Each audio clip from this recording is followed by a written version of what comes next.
Hey there and welcome to WS cube tech. My self Bhagirath Giri. और इस video में हम लोग समझने वाले हैं लारावेल के एक पैकेज को, जो कि है Laravel collective HTML. So guys, ये जो पैकेज है वो पैकेज क्या करता है, वो पैकेज हम लोगों को कुछ क्लासेस और कुछ फंक्शंस देता है, जिसकी मदद से हम लोग एक फॉर्म बना सकते हैं। अब फॉर्म तो हम लोग एचटीएमएल टैग की मदद से भी बना सकते हैं, बट तो उस एचटीएमएल फॉर्म को रिप्लेस करने के लिए लारावेल ने क्या किया है, ये कलेक्टिव पैकेज लारावेल का अवेलेबल है। ठीक है, तो चलिए कैसे इसको इम्प्लीमेंट करना है वो समझेंगे, और साथ ही साथ इसको कहाँ इम्प्लीमेंट करना है वो मैं पहले आपको बता देता हूँ। तो मैं यहाँ पर एक बार लिख देता हूँ पीएचपी आर्टिसन सर्व। ओके, और देखिए यहाँ पर हमारा एक कॉन्टैक्ट का पेज है। अगर आप लास्ट वीडियो से आए हैं, अगर आपने लास्ट वीडियो तक के फॉलो किए हैं सारे वीडियो सीरीज के अंदर, तो आपने देखा होगा कि एक हमारा कॉन्टैक्ट का पेज है, और इस कॉन्टैक्ट के पेज में ये मेरा फॉर्म बना हुआ है, जिसमें यहाँ पर कुछ फील्ड्स हैं। ठीक है, मैं ये सारी फील्ड्स जो है वो बनाऊंगा लारावेल एचटीएमएल कलेक्टिव पैकेज की मदद से। जैसे नेम हो गया, ईमेल हो गया, फोन नंबर, वेबसाइट, मैसेज के लिए टेक्स्ट एरिया। तो चलिए, इसको शुरू करने के लिए हमें क्या करना है, हमें गूगल पे सर्च करना है लारावेल कलेक्टिव और स्लैश एचटीएमएल पैकेज। ठीक है, गूगल पे सर्च करेंगे, एंटर प्रेस करेंगे, तो यहाँ पर आप देखेंगे तो ये एक इसकी वेबसाइट है laravelcollective.com। ये इसकी ऑफिशियल वेबसाइट है, और हम लोग इसके डॉक्यूमेंटेशन से ही सारा काम करने वाले हैं। ठीक है, तो बस इस पर क्लिक कर दीजिए, ये ऑफिशियल वेबसाइट लोड हो जाएगी। और यहाँ पर, यहाँ सबसे ऊपर लिखा हुआ है, देखिए लारावेल फॉर्म्स एंड एचटीएमएल। ठीक है, और ये एक आपके पास कमांड है, और आप क्या करने वाले हो, क्योंकि ये लारावेल कलेक्टिव स्लैश एचटीएमएल एक पैकेज है, तो इस एक्सटर्नल पैकेज को हमको इंप्लीमेंट करवाना है अगर हमारे प्रोजेक्ट के अंदर, तो हमको कंपोजर रिक्वायर लारावेल स्लैश ये कमांड चलाना पड़ेगा। ठीक है, तो इस पूरे कमांड को आपको कुछ नहीं करना है, यहाँ से कॉपी कर लेना है, और बस यहाँ पर एक नया टर्मिनल ओपन कर देते हैं और इधर पेस्ट कर देते हैं। ठीक है, composer require Laravel collective slash HTML, और एंटर प्रेस कर दीजिए। मेक श्योर कि इंटरनेट ऑन हो, सो दैट कि ये पैकेज की जितनी भी चीजें हैं, पैकेज की जितनी भी फाइल्स है, वो सारी यहाँ पर इंप्लीमेंट कर सके। ठीक है, तो देखते हैं इधर ये इंप्लीमेंट कर रहा है। ओके, तो देखिए गाइज, यहाँ पर ये कमांड हमारा रन हो चुका है सक्सेसफुली, और ये थोड़ा सा टाइम लेता है depending on your internet connection. और अब हम लोगों को इसको एक बार क्रॉस चेक करने के लिए composer.json में जाना है, और composer.json में हम लोग क्या करेंगे, हम लोग देखेंगे कि लारावेल कलेक्टिव स्लैश एचटीएमएल की रिक्वायर में एक एंट्री आ जानी चाहिए। देखिए, ये आप देख सकते हैं, ये एक एंट्री आ गई है 6.2 वर्जन की, और इसका मतलब हमारा लारावेल कलेक्टिव पैकेज यहाँ इंस्टॉल हो चुका है। बस अब क्या करना है, अब हमें रिप्लेस करना शुरू करना है ये जो ट्रेडिशनल फंक्शंस हैं हमारे, सॉरी एचटीएमएल जो है हमारे, उसको। जैसे ये हमारा इनपुट हो गया, ये हमारा इनपुट हो गया, ये इनपुट हो गया, इस सभी इनपुट को हम लोग क्या करेंगे, अब चेंज करेंगे। ठीक है, तो चलिए चेंज करने के लिए क्या करना है, तो मैं इसको कर देता हूँ यहाँ से कमेंट, और यहाँ पर लारावेल का ये जो कलेक्टिव पैकेज है उसका एक बहुत अच्छा सा डॉक्यूमेंटेशन भी है, तो उस पर चले जाते हैं। और यहाँ पर ये देखिए, फॉर्म ओपन करने का तरीका है, ये फॉर्म कैसे ओपन करना है उसका यहाँ पर तरीका लिखा हुआ है। ठीक है, तो चलिए फॉर्म ओपन करने के लिए, यानी जहाँ पर फॉर्म टैग आप स्टार्ट करते हैं ना, उधर मैं इसको कमेंट कर देता हूँ। और यहाँ पर फॉर्म ओपन करने के लिए ये हम लोग जो एक दूसरा तरीका होता है हमारा, दो तरीके से आप लारावेल के अंदर इको कर सकते हो। पहला तरीका होता है जिसमें आप एचटीएमएल एंटिटीज को डिकोड करवाते हो, और दूसरा तरीका होता है जिसमें आप डिकोड नहीं करवाते हो। तो जो दूसरा तरीका है जिसमें आप एचटीएमएल एंटिटीज डिकोड नहीं करते हो, वो ये होता है। ठीक है, जिसमें आप नॉर्मली इको करते हो। और ये जो तरीका है जिसमें आप कर्ली ब्रैकेट्स के अंदर डबल स्लैश से ये सिंटैक्स लिखते हो, इसमें आप एचटीएमएल एंटिटीज डिकोड करते हो। सो इसीलिए हम लोग क्या कर रहे हैं, इसको यूज कर रहे हैं, बिकॉज यहाँ पर एक एचटीएमएल एंटिटी आने वाली है, फॉर्म टैग आने वाला है। ओके, तो आपको लिखना है फॉर्म, फिर कॉलन कॉलन, फॉर्म क्या एक क्लास हो गई, ये कॉलन कॉलन, और यहाँ लिख देना है ओपन। ठीक है, और फिर इसके अंदर आपको एक एरे पास करना है, और एरे पास करने के लिए आपको स्क्वायर ब्रैकेट्स लगाने हैं। फिर इसमें आप दोगे यूआरएल, तो यूआरएल कौन सी है, मतलब किस यूआरएल पे इसको जाना है, तो वो जो यूआरएल है वो ये रही, जो हमारे फॉर्म में ऊपर ऑलरेडी थी। ठीक है, तो एक चीज पास हो गई। दूसरी, हमें मेथड पास करना है, तो इसी एरे के अंदर आप पास करेंगे। ठीक है, देखिए मैं आपको यहाँ पर दिखा देता हूँ, इस एरे में की वैल्यू के पेयर में ही आप सारी चीजें पास करेंगे। इनिशियली काफी टाइम बिगिनर्स को ये चीजें हार्ड लगती है, बट जैसे जैसे आप इन पर प्रैक्टिस करते हो, यानी कलेक्टिव पैकेज पर प्रैक्टिस करते हो, आपको ये ज़्यादा ये ईज़ी ज़्यादा लगने लग जाता है as compare to the traditional method. और काफ़ी सीनियर डेवलपर्स को आप देखते हो कि इस टाइप से कोड किया होता है। तो अगर कभी आप बड़े प्रोजेक्ट पे काम कर रहे हो, वहाँ पर आपके साथ सीनियर डेवलपर्स भी हैं, तो आपको सारी जगह पर इसी टाइप का कोड दिखेगा। तो इन चीज़ों पर भी फ़ोकस्ड रहना है कि ये कैसे वर्क करती है। ठीक है? तो मेथड में हम लोग इधर डाल देंगे पोस्ट, और फिर हम लोग क्या करेंगे, फिर हम लोग यहाँ पर आईडी देना चाहते हैं, तो आईडी, और आईडी के अंदर जो वैल्यू है वो है कॉन्टैक्ट। ओके, देन हम लोग यहाँ पर रोल देना चाहते हैं, तो रोल क्या है, जो भी चीजें उसमें लिखी हुई थी मैं सारी लिख रहा हूँ। ओके, कोई मैंडेटरी है नहीं है, वो हम लोगों को अभी मैटर नहीं करता, बस हम लिख सारी देंगे यहाँ पर। ओके, और ये हो गया आपका फर्स्ट। फिर यहाँ पर क्लास का नाम लिख देते हैं, तो क्लास जो है वो इधर आपको सिंगल कोट में एज ए की ही पास करनी है, ठीक है, क्योंकि ये ऑब्जेक्ट ओरिएंटेड प्रोग्रामिंग है, तो क्लास का मतलब वो ऑब्जेक्ट ओरिएंटेड वाली क्लास हो जाती है, ठीक है। तो क्लास भी सिंगल कोट में लिखेंगे हम लोग, और बीवी और डैश फॉर्म ये क्लास का नाम था, ओके। और फिर सबसे लास्ट में आ जाते हैं अपने ईएनसी टाइप में, ताकि हम लोग इससे कोई भी इमेज को भी सबमिट करवा पाए, ठीक है। ईएनसी टाइप, और यहाँ पर आ जाते हैं, और इसका जो भी डेटा है वो यहाँ से मैं कॉपी कर लेता हूँ, multi part slash form data, ठीक है। तो ये हमने सिंपली क्या किया है, फॉर्म ओपन किया है अभी, फिर फॉर्म क्लोज करना है, जहाँ पर फॉर्म टैग क्लोज होता है ना, उधर चलना है ये वाला, और इसको कमेंट आउट कर देता हूँ, और यहाँ पर मैं सेम वही कलेक्टिव पैकेज से इम्प्लीमेंट करना चाहता हूँ, तो यहाँ पर आ जाता है, और फॉर्म, और यहाँ लगा देते हैं क्लोज, ठीक है, कॉलन कॉलन फॉर्म क्लोज कर रहे हैं हम लोग, तो फॉर्म कॉलन कॉलन क्लोज, बस क्लोज मेथड को एग्जीक्यूट किया। चलते हैं इधर वेबसाइट पर, रिफ्रेश करते हैं, कोई भी एरर होगी तो ये दिखा देगा, जैसे देखिए ये एरर दिखा रहा है यहाँ पर, और ये एरर कौन सी लाइन पर आ रही है वो भी हम लोग देख लेते हैं एक बार। तो ये कुछ इस तरीके से यहाँ पर एक एरर आ रही है, और एक बार चलिए चेक करते हैं कि एरर क्या है और किस जगह से आ रही है। तो ये फॉर्म ओपन किया हमने, और फॉर्म ओपन करके इसमें हमने एक एरे पास किया है, एक बार देख भी लेते हैं हम लोग कि इसके डॉक्यूमेंटेशन में क्या लिखा हुआ है, सो दैट कि कहीं पर भी मिस ना हो जाए।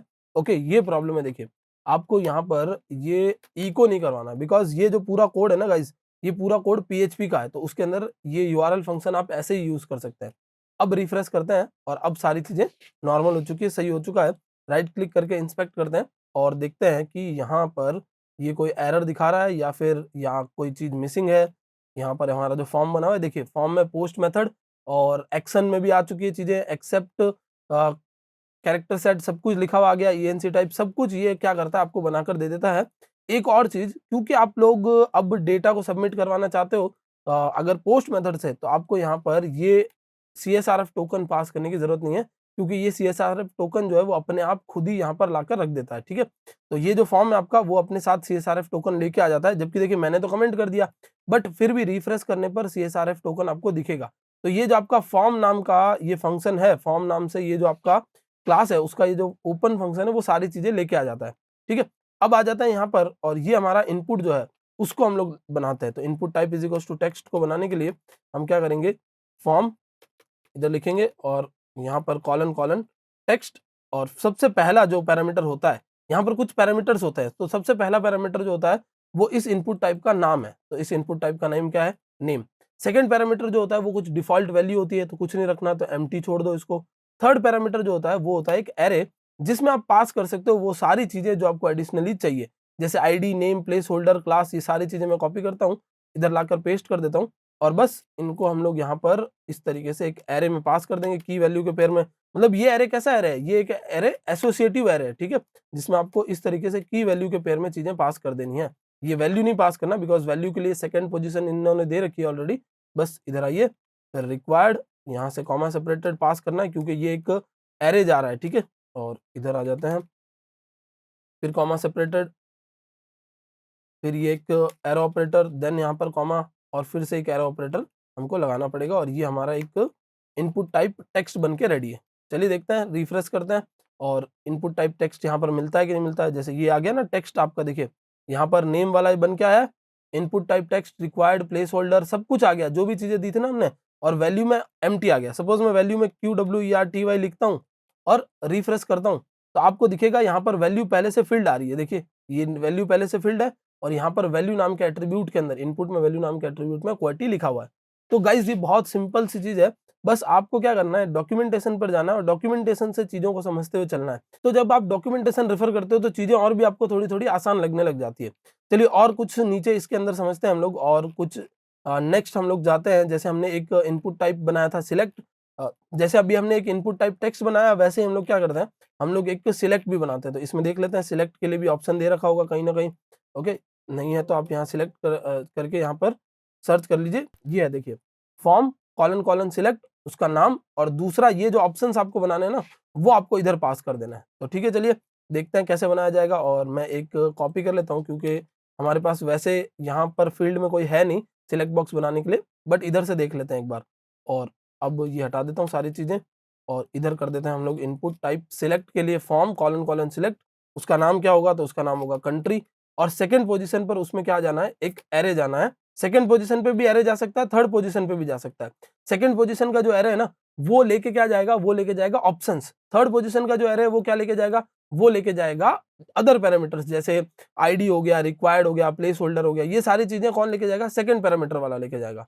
ठीक है, तो पहला एरे ये हो गया गाइस, फिर कॉमा सेपरेटेड सेकंड एरे हो गया, और ये क्या है, सिलेक्ट नाम का एक फंक्शन है, और सिलेक्ट नाम के इस फंक्शन में आप क्या कर रहे हो, आर्ग्यूमेंट्स पास कर रहे हो। अगर आपने फंक्शंस पे काम किया है तो आपने काफी टाइम पर उसमें आर्ग्यूमेंट्स पास किए होंगे, तो ये बस वही है, फंक्शन में आर्ग्यूमेंट्स आप पास कर रहे हो, और ये फंक्शन है आपका सिलेक्ट नाम से। उसमें कंट्री, फिर देखिए कंट्री में जैसे मैं फिलहाल तो जस्ट ऐसे डाल देता हूँ, जैसे मैंने 1 डाला और यहाँ लिख दिया इंडिया, फिर मैंने कॉमा सेपरेटेड 2 डाला और फिर मैंने यहाँ पर लिख दिया अमेरिका। ठीक है, मैंने कॉमा सेपरेटेड 3 डाला। ये हमारे जो ऑप्शंस बनते हैं ना, उनमें जो की वैल्यू का पेयर होता है उस तरीके से है। ठीक है, यहाँ पर इंग्लैंड लिख दिया। ओके, अब आते हैं इधर, रिफ्रेश करते हैं एक बार और देखते हैं। ये देखिए, ये आपका एक ऑप्शन बन गया और इसके अंदर ये आपका सिलेक्ट बॉक्स बन गया और उसमें ऑप्शन भी आ रहे हैं, इंडिया, अमेरिका, ये सारे आ रहे हैं। ओके, तो अब देखिए हम चाहते हैं इनमें से कोई एक जो है वो पहले से सिलेक्टेड रहे, तो यहाँ पर आप देखेंगे, यहाँ कॉमा सेपरेटेड ये जो आर्ग्यूमेंट है वो क्या करता है, पहले से किसी को सिलेक्ट रखने में हेल्प करता है। तो मैं इधर आता हूँ और यहाँ पर ये कॉमा सेपरेटेड और एक वैल्यू पास कर देता हूँ, जिसमें हम चाहते हैं कि कोई अगर पर्टिकुलर पहले से सिलेक्ट रहे तो क्या रहे, और अगर कुछ भी ना रहे तो आपको यहाँ पर नल जरूर पास करना है। अगर आप नल पास नहीं करोगे तो इसकी CSS वगैरह कुछ भी काम नहीं करेगी। ये आपका हो गया नल। इधर रिफ्रेश करते हैं, फिर से इधर आकर चेक करते हैं, तो देखिए ये सिलेक्ट बॉक्स है, सिलेक्ट बॉक्स में जाते हैं इधर से और देखते हैं। देखिए यहाँ पर रिक्वायर्ड लगा हुआ है, सारी चीजें लगी हुई है, सब कुछ क्लास वगैरह। अगर क्लासेस नहीं है तो हम लोग यहाँ पर क्लास लगा देते हैं एक, और इसमें मैं क्लास लगा देता हूँ फॉर्म कंट्रोल। ठीक है, तो ये हो गया सिंगल कोट में क्लास, और यहाँ पर आ जाते हैं फॉर्म कंट्रोल। रिफ्रेश कर देते हैं एक बार और यहाँ पर देखते हैं फॉर्म कंट्रोल वाली क्लास नहीं लग रही, बिकॉज यहाँ कॉमा नहीं लगा हुआ है। ठीक है, फिर से रिफ्रेश करते हैं और अब देखिए फॉर्म कंट्रोल की क्लास यहाँ पर आ चुकी होगी। ये ऑप्शंस आ रहे हैं। सपोज मैं चाहता हूँ अमेरिका पहले से सिलेक्टेड रहे, तो मुझे अमेरिका की जो 2 है वो इधर पास कर देनी है, और रिफ्रेश करेंगे तो अब अमेरिका पहले से सिलेक्टेड रहेगा। सपोज मैं चाहता हूँ थर्ड कंट्री पहले से सिलेक्टेड रहे, तो मैं क्या करूंगा, यहाँ पर 3 पास कर दूंगा, या उसकी जो भी की है, ये की और वैल्यू है ना, तो ये हम लोग ऐसे पास कर देंगे। और जब आप ऑप्शन में देखेंगे तो वैल्यू में 1 2 3 है, और यहाँ पर ये नाम है, और सिलेक्टेड में सिलेक्टेड लिखा हुआ है। तो काफी सारी चीजें जो है वो ये आपको पहले से बनी बनाई देता है। बहुत कम काम हो जाता है जब आप इस कलेक्टिव पैकेज को सीखते हैं। तो इसी तरीके से गाइस काफी सारी चीजें आपको और यहाँ पढ़ने मिलेगी। आप चाहें तो इस पूरे के पूरे डॉक्यूमेंटेशन को रेफर कर सकते हैं। इसका ये जो URL है वो ये है laravelcollective.com/docs और 6.x/html। ठीक है, इसमें से आप जितने भी रेडियो बटन्स होते हैं, चेक बॉक्सेस होते हैं, वो सारी चीजें, लिंक्स वगैरह सब इस डॉक्यूमेंटेशन से आप देख सकते हैं। इस वीडियो में मैंने सिंपली आपको 2 एग्जांपल या 3 एग्जांपल इसीलिए दिए हैं ताकि आपको नेक्स्ट टाइम जब आप ये डॉक्यूमेंटेशन से पढ़ो तब आपको समझ में आए कि यहाँ पर फर्स्ट पोजीशन पे क्या है, सेकंड पोजीशन पर क्या है, यहाँ फर्स्ट पोजीशन पे क्या है, सेकंड पोजीशन पे क्या है, और बाकी सारी चीजें वैसे भी डॉक्यूमेंटेशन में बहुत अच्छे से क्लियर कर रखी है। सो आई होप गाइस ये कंसेप्ट आपको अच्छे से समझ में आ गया होगा। अगर वीडियो आपको पसंद आता है तो अपने फ्रेंड्स के साथ शेयर कीजिए, ताकि हम लोगों को इस तरीके की वीडियो बनाने के लिए मोटिवेशन मिलता रहे। That's it for this video. Thank you so much for watching.